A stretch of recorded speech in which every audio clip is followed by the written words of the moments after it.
My guest for this week is Senator Ben Uwajumogu. Right Honorable Senator Ben Uwajumogu was born into the family of Uwajumogu from Okigwe in Imo State. He is the first child out of 10 siblings. He was a think tank for several boards of both private and public sectors. Amongst them is the Nigeria Shippers Council of the federal government. He began his political career at the age of 25 when he was appointed the pioneer chairman of the then winning party, the Social Democratic Party (SDP), for Ihitte Uboma local government area in the early 1990s. He was also appointed the zonal chairman for the party for Okigwe zone and further served as a member of the Southeast Coordinating Committee for OPE 93, which won the June 12, 1993 presidential election with MKO Abiola as our candidate. He is the Speaker House of Assembly in Imo State. My name is Senator Ben Uwajumogu. I represent the good people of Imo North in the Senate of the Federal Republic of Nigeria. I grew up in the Southeast just before the Nigerian Civil War. Grew up in Umuihi, which is the current capital of Abia State. Yeah. Did my primary school, secondary school within the Southeast. I traveled to Paris, France for my university education, which I continued in the United States of America and graduated in 1986. Came back to Nigeria to join my family business. Eventually, I found myself in politics in 1990 when I became the party chairman of the Social Democratic Party in 1990, the defunct Social Democratic Party. In 1992, I became the state vice chairman in Imo State, then the old Imo State. That was before the creation of Abia State. Eventually, after the Babangida transition was truncated, all these political parties were banned, and we now moved on to the Abacha transition, which I did not participate in.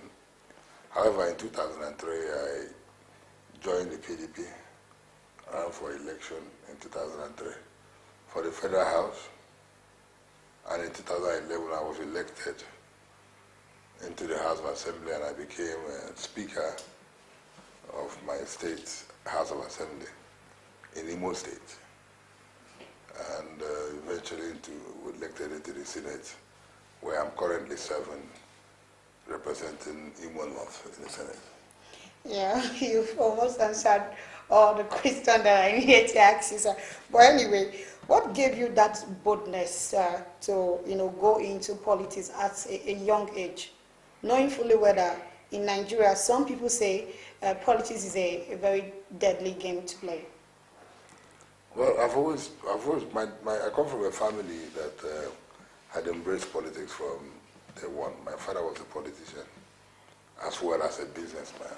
He was one of the major pillars of the Nigerian People's Party, the NPP, that supported Nnamdi Azikiwe, and of course that produced the great Sam Mbakwe of Imo State. Okay. He worked with him, and he was chairman of, vice chairman of the party in the state at the time, and of course a major financier of NPP. Well, I would say that one of the most, one thing that was quite outstanding was in 1979, during the presidential campaign for which Nnamdi Azikiwe, the late Zik of Africa, when he was running for the presidency, he came to Imo State on campaign, and I had to spend the night in my family house. And then I think I was 14 years old. At that time. That's when I met him. We had at the family meeting where everybody made sick and all that. We discussed, and he kind of encouraged me into politics, and I tried to find out from him, because Zik was a legend. There was so many stories about Zik then. he was reputed to have the keys to the River Niger at the time, and all he needed was to open the River Niger and everywhere will be flooded. You know, they say there was a witch that he encountered, and he put the witch inside a bottle and bottled it. So I asked him all these questions, you know, as a young boy. I wanted to know the truth about this. At the end of the day, he gave me a copy of his autobiography, My Odyssey. He encouraged me to also read autobiography of other world leaders, and he did tell me that I should strive and be a leader and do not be shy to get involved in politics. So I guess Zik inspired me, you know, to be not your dad. Meeting him. No, my dad was one of those who supports politicians. He wasn't really a frontline politician. You know, he was a financier and all that. But I have run severally. I've lost many more times than I have won elections. You know, so I guess it's something that I'm committed to. Yes. No, sir.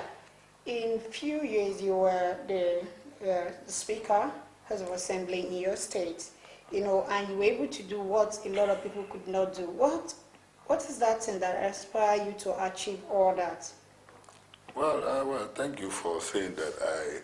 First time somebody is giving me that kind of compliment, because you know, it's very difficult to be complimented when you're in office. However, I would say we try to do our best, and the truth is this: I went into politics not because I didn't have a job. At the time I went into politics, I had businesses. I built my first factory when I was 25 years old. It was a polyurethane foam factory. I built a food company.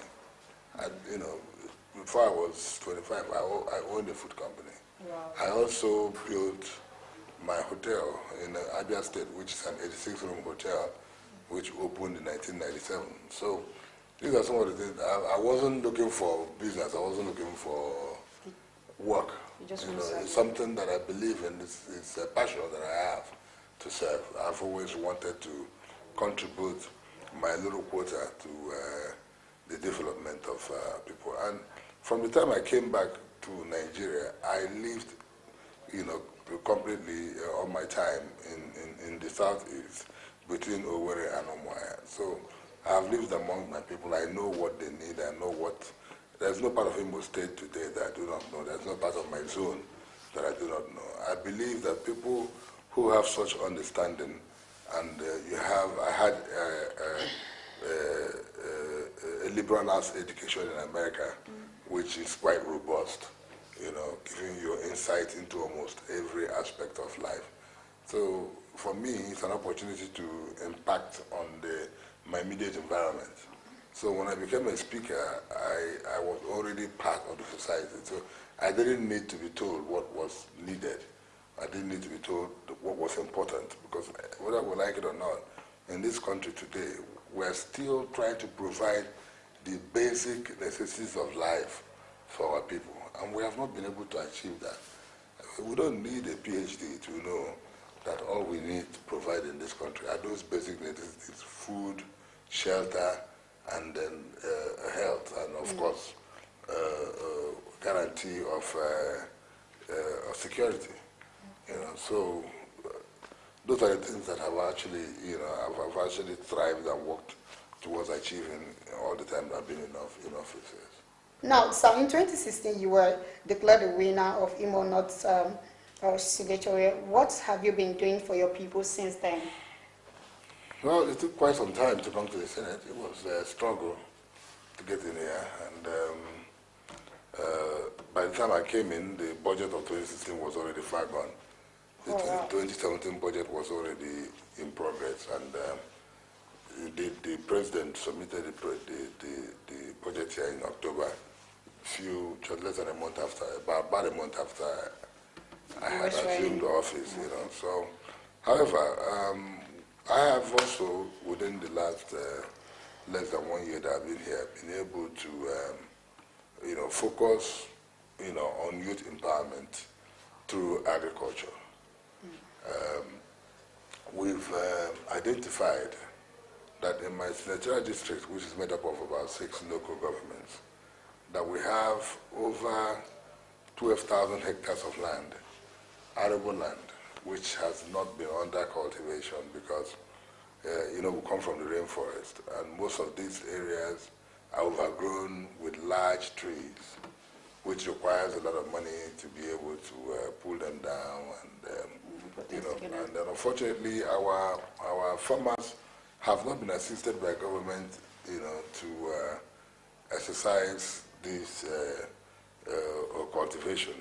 Because you see, what we usually see in the southeast is, instead of seeing people who are farming large expanse of land, maybe a farmer who is only able to eke out 1 plot of land or 2 plots of land will just be farming there, because they don't have the capacity to bring down these trees. In fact, some of this land I'm talking about today have never been cultivated, maybe since the creation of Adam. So what we're doing currently is that I mobilize resources, personal resources, to start, clearing this land, to make them available to our farmers on a contract farming program, to begin to cultivate in agriculture. So we are hoping that by the time we clear most of it, in the first phase we are targeting 2,400 hectares. Okay. And we want to get our youth and our women to be involved in agriculture. We've provided equipment for clearing. We are providing tractors. We are providing extension officers who would help them, and indeed we're also going to train them in certain applications. We are also going to set up processing facilities like cassava processing factory. We're going to build oil mills. We're going to build rice mills. That is already in progress. And we're hoping that some of these processing factories can offtake the products that are going to come from not only these farms that we are developing, but other ones that people are also developing. In the area of aquaculture, you are aware that Nigeria produces less than 2.5 million tons of fish, while we need about 7 million tons every year. So there's a gap of about 5 million tons that requires to be supplied, and we are now in the process of training and mobilizing about 200 youths, and we're going to build fish ponds for these 200 youths. That's nice. Not only that, we're going to build, the cost of building and equipping it, including fish and feed for the duration of their production lifespan, will be supplied to these young people. And at the end of production, we shall offtake, that is to buy up whatever products that they have produced in order to make funds available to them. We'll buy it at the ongoing market rate. We want to see how we can, in a year, do 2 cycles, produce like 200 this cycle, 200 next cycle. We believe that if we are able to achieve, even if it's 500 or 400 fish farmers in the next 2 years that have become quite proficient in fish farming and maybe are able to eke out a living, meaningful living, producing in agriculture in our rural area, that people, younger ones, can see, can be mentored by, they can find out that you don't need to go and live in a city in order to eke out a living. So we want to show an alternative to our people that you can also make money from agriculture, that even the young people, because if we engage them, then we can put them away from, crime, kidnapping, drugs, and all that is affecting our youths today in the society. So this is what we're doing, and we believe that before Christmas this year, most of these things will have come into place. We also have a program where we want to empower market women. We have 64 wards, and we want to reach out to about 50 market women in each ward and want to give them like 25,000 naira each. We're looking at those who sell tomatoes, who sell, yes, groundnuts, you know, who fry akara.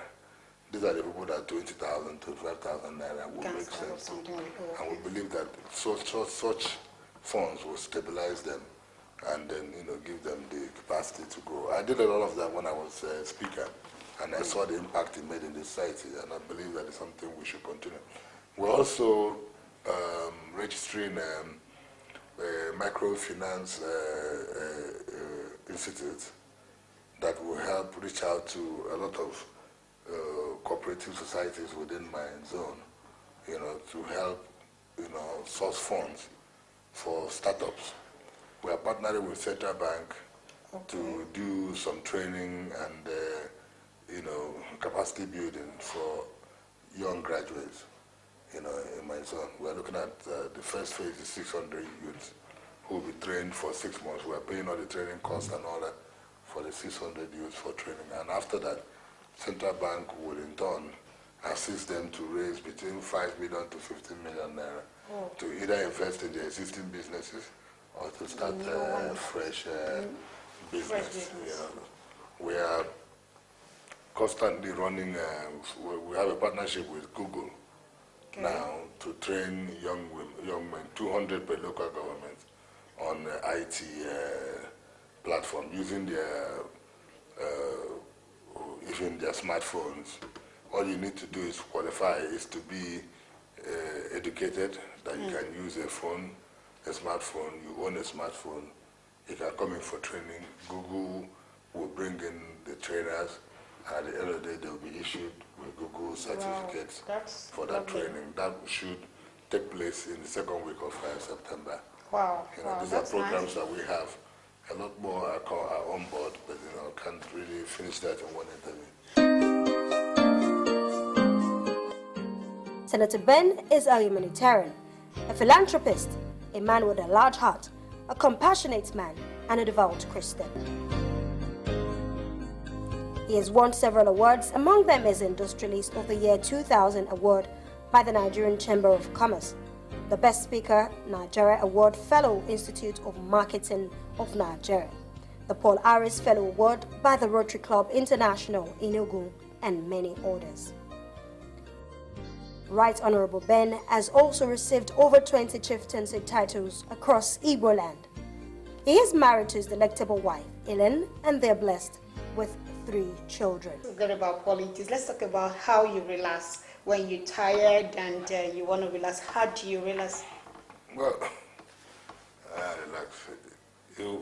Yes, I do once in a while. I read a good book. I like magazines. Of course, I get to sleep. That's part of relaxing. However, I'm still one of those that believe that you never get too old to once in a while, you know, go to a lounge or go to a club and let your head down and all of that. You know, I like staying out with friends and then, you know, hanging out and talking about politics and social issues. So I travel. You know, I like when I'm outside Nigeria, you won't find me in malls shopping. You probably will find me in museums and in the places of interest where I go to catch up on those things. Yes. Before we leave, I want you to say one of your words to the youth out there and also those who have the same profile with you and they probably refuse to do 1 or 2 things. Now, with the little you have, God has blessed you, you're able to give back to the society. I want you to advise some of our leaders out there through this forum and also advise the youth who think success just come up by when you wake up and, oh, wow, that's money. Well, my advice to youths all over the world, indeed, especially in Africa and in Nigeria, is that you determine for yourself where you want to be. Nobody in life can determine for you where you want to be. It doesn't matter whether you started from the top or you started from the bottom. It is where you want to be that you end up being. I have seen people that have come from top, go down, and end up in the gutters. People, of course, have come from the gutters and gone up to the highest levels. You know, it is you that is the individual that must, you know, sit up and say, this is what I want. You can never go wrong by hard work. hard work is the only way that they can be sure that you can, be productive and be meaningful, live a meaningful life and be able to succeed. You must use your time well. You must understand that at every point in time, there's a time for everything.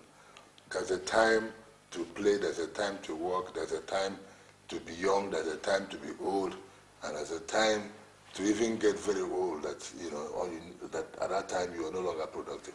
So now that you're young, it's the best time for you to conquer new space.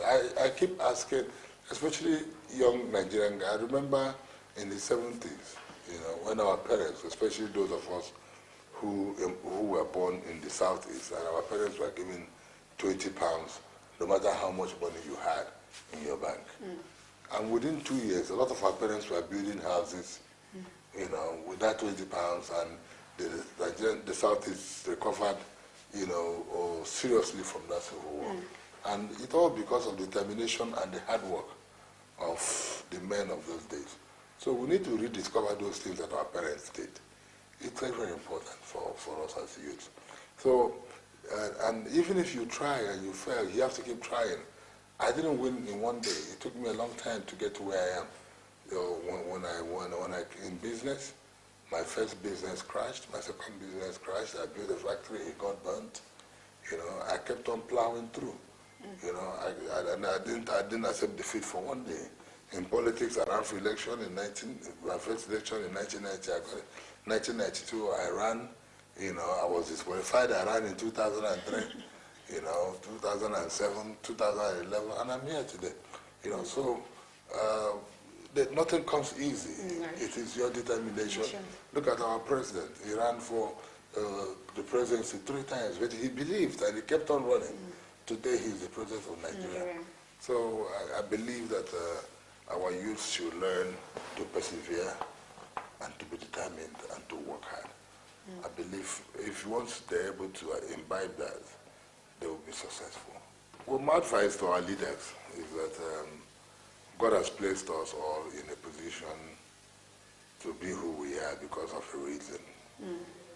And when we are given a position and we are unable to carry out the responsibilities that God has given us, then, we fail God. You understand? That means that what we have been given, we have not shown, we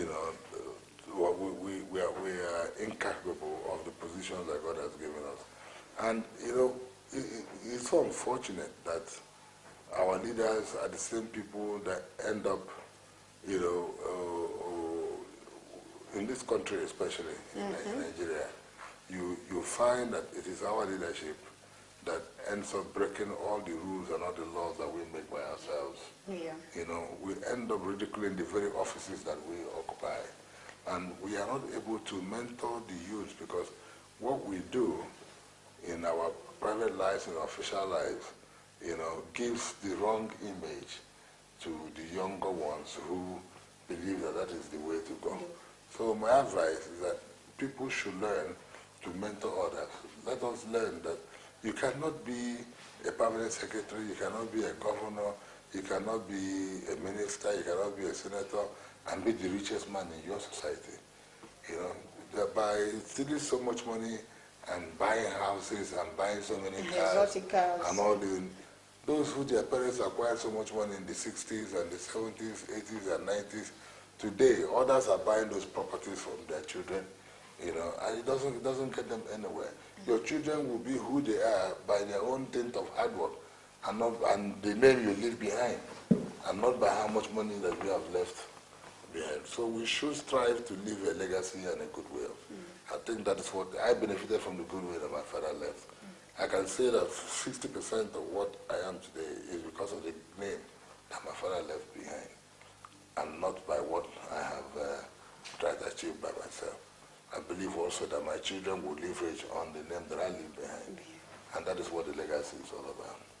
Thank you very much, sir. So we're so grateful for you honoring our invitation to be on the gala. We say a big thank you to you, and we just have to call it a day. Thank you very much, sir. You're welcome. Thanks for having me. Thank you, my beloved, for being part of today's program. If you want to be part of our program, why don't you follow us on our social media handle? I still remain your host, Mercy Alexander. Bye and have a wonderful